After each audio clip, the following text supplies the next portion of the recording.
Guys, welcome back to the workshop. This is going to be part 2 of a knife build. In part 1, we took a billet of steel sent to us by master smith and expert knife maker Kyle Royer, and we turned it into this knife shape. Now, Kyle, as a blacksmith, used 2 different types of steel and what's called pattern welded them together. It involves welding them together and cutting them up and changing the orientation, welding them again, smashing it down, and forming it into a billet in a special way that makes for these patterns in the steel. One type of steel reacts one way, turning black to some chemicals, and the other type doesn't react as much. So you can get a high contrast of black and silvery steel in this really cool pattern. So I then used a grinder to take that billet he sent us and turn it into this knife shape. So in today's video, what we're going to be doing is adding a handle onto this knife so that it's actually functional. We'll also then finish it up, sharpen it, and show off using it. So part 2 of the knife build, let's get started.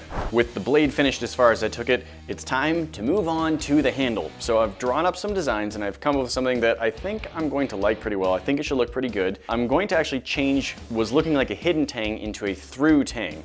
The difference being that in the handle, a hidden tang is entirely encased on 3 sides, but a through tang will actually go out the back of the tang, and I'm going to do that by welding on a little piece of a bolt to the back of the tang here, and that's going to give me some threads that I can attach a nut to.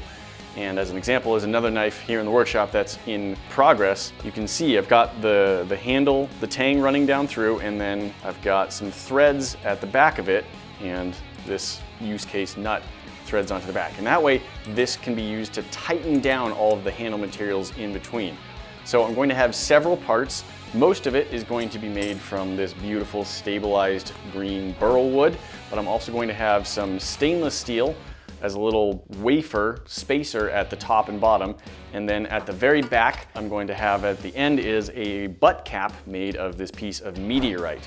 So I think that should all look really good together. So I think that combination is going to look really good. And the first step is going to be cutting some pieces of the stainless steel to fit onto the tang of the knife.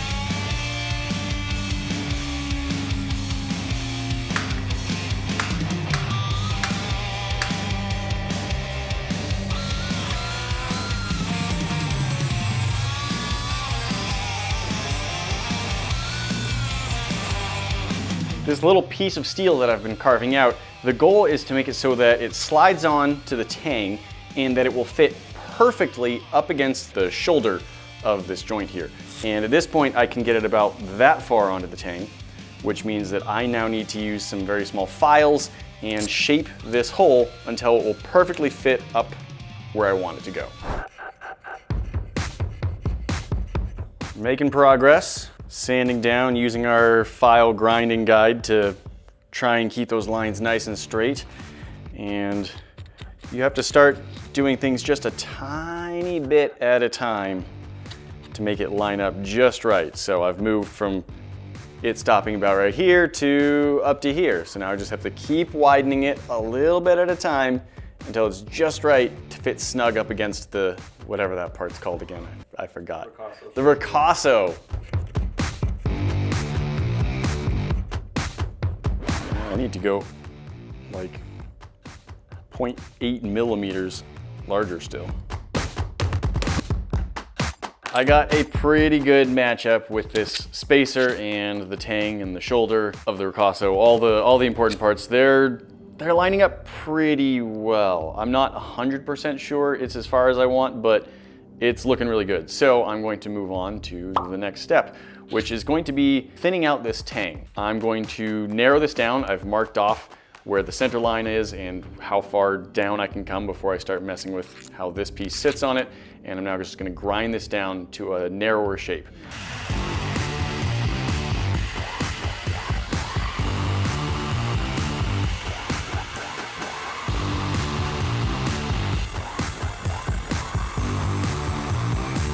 All right, clean up the edge that I just cut through on this screw, and then I'm going to take these and weld them. All right, I got the bolt welded onto the end, and then I sanded it down so it's pretty close to the thickness of the tang. And you might think that would ruin it, but the threads on the sides stay at the same pitch and spacing that they were, so you can still take the nut and thread it right on, even though about half the bolt is missing. All right, so we've got that piece, and we have our end.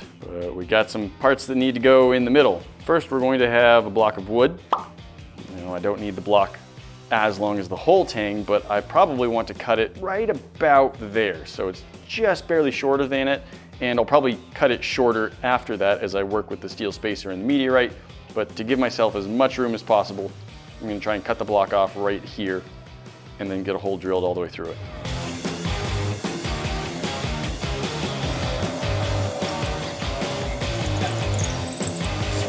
Hey, you can see all the way through that hole, close to lined up.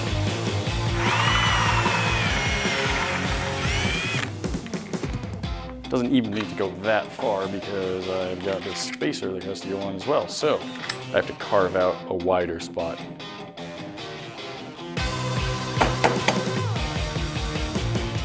All right, I think I've got it carved out just the right amount. I think what I should do now is get that Meteorite cap cut to the right thickness so I can rough assemble everything before I start shaping anything.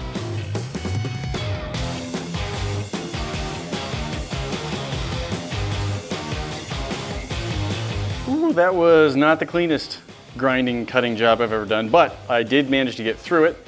And so now I can clean this piece up a little bit and drill a hole the right size so that our bolt can fit through it. Starting to take shape, huh? Yeah, it's looking pretty good, right?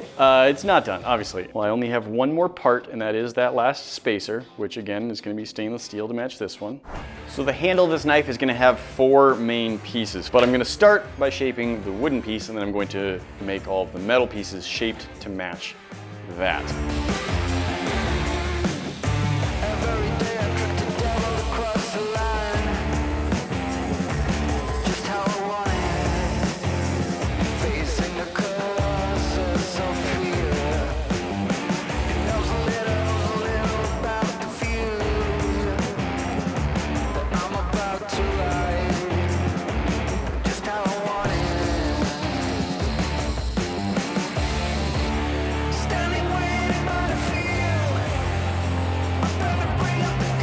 The shaping and the hand sanding of the knife handle is going great. I've taken this all down to 600 grit, which is pretty nice and smooth.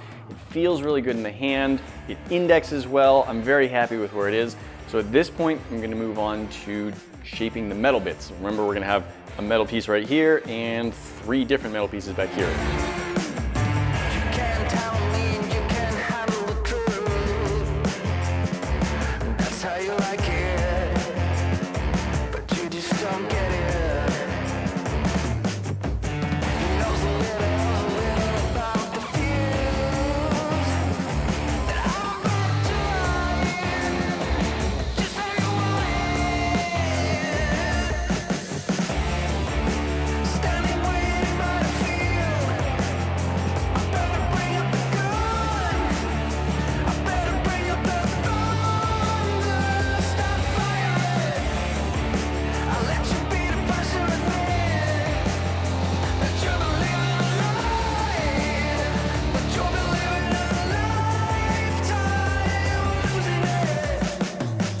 I've successfully shaped 2 of the pieces of metal, the steel spacers, and they are looking good. They are shaped, they are sanded, they are polished.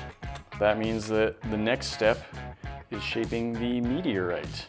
Currently I've flattened it and covered it in blue marking fluid so I can engrave the lines that I want to put into it. While I was polishing these plates, they're small and it involved like holding my thumb basically into the buffing wheel. So I now have a very shiny bit of thumbnail. It's rather entertaining.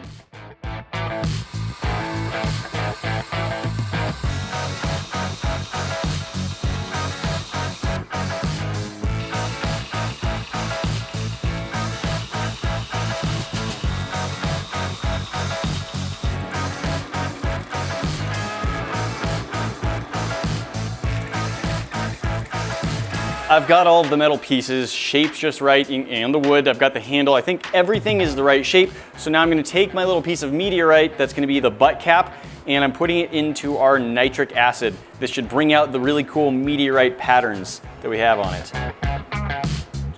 Drop that down in there. And wow, okay, that's already showing up some patterns on there, so that's great.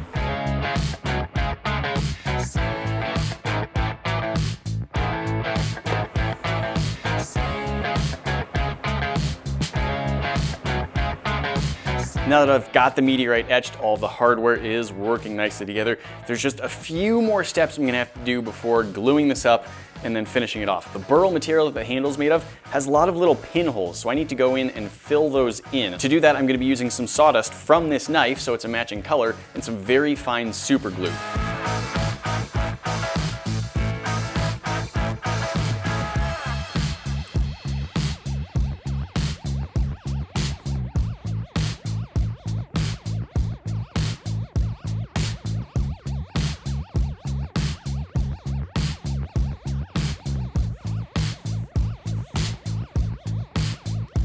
I've taken the handle up to 1500 grit everywhere and it's very nice and smooth. I am now going to try to polish it a little bit to get it even smoother than this. I haven't done a lot of polishing wooden handles, so we'll see how it goes. Hopefully good.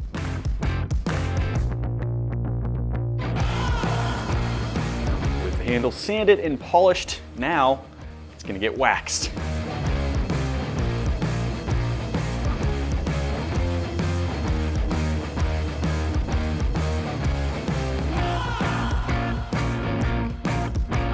All of the pieces are ready, so now it is time to glue this up and make it permanent.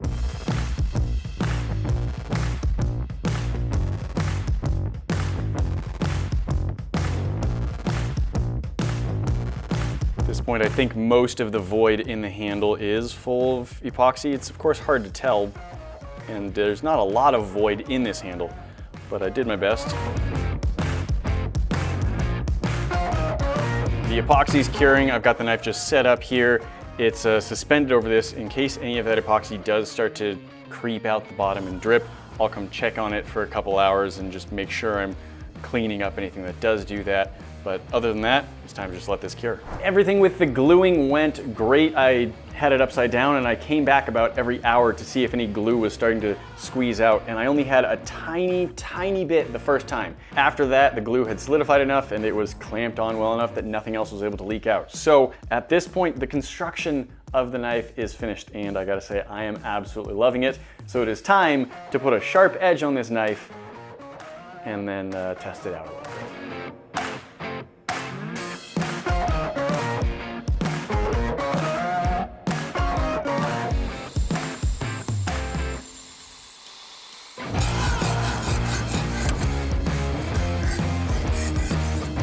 All right, gotta put this thing to the test, see how well it's gonna work.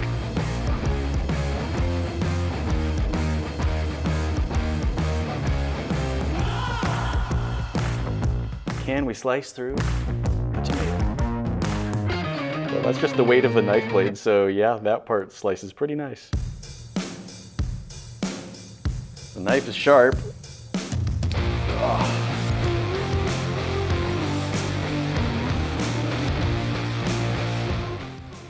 I have this feeling it can get through a tomato. Now my workshop smells like onions. That's just what I wanted. All right, I'm gonna see if the blade can take some hair off of my leg. Classic shaving test.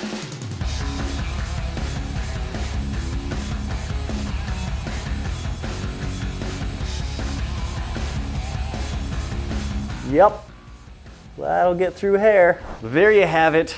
Knife made from the billet sent to me by Kyle Royer, who, as I hope I've said enough, is truly one of the greatest knife makers out there today. And he did an amazing job making this sort of flame patterned mosaic Damascus steel. It turned out beautifully, and I like what I did. I hope that he feels that it lives up to the blade that he made for me, or the metal that he made, so I could make a blade out of it. And I really like this knife. I think it's very comfortable to hold, really nice to use. The balance on it's great, and just that pattern, oh my goodness, that absolutely just makes this knife. It is so cool, and really happy with it. If you're interested in watching more knife making videos, I do plan to do more of these on the channel, so please subscribe so you see when those come out. And if you are interested in supporting me on Patreon, the link for that is down in the description below. That really helps me be able to do a lot of these cool projects.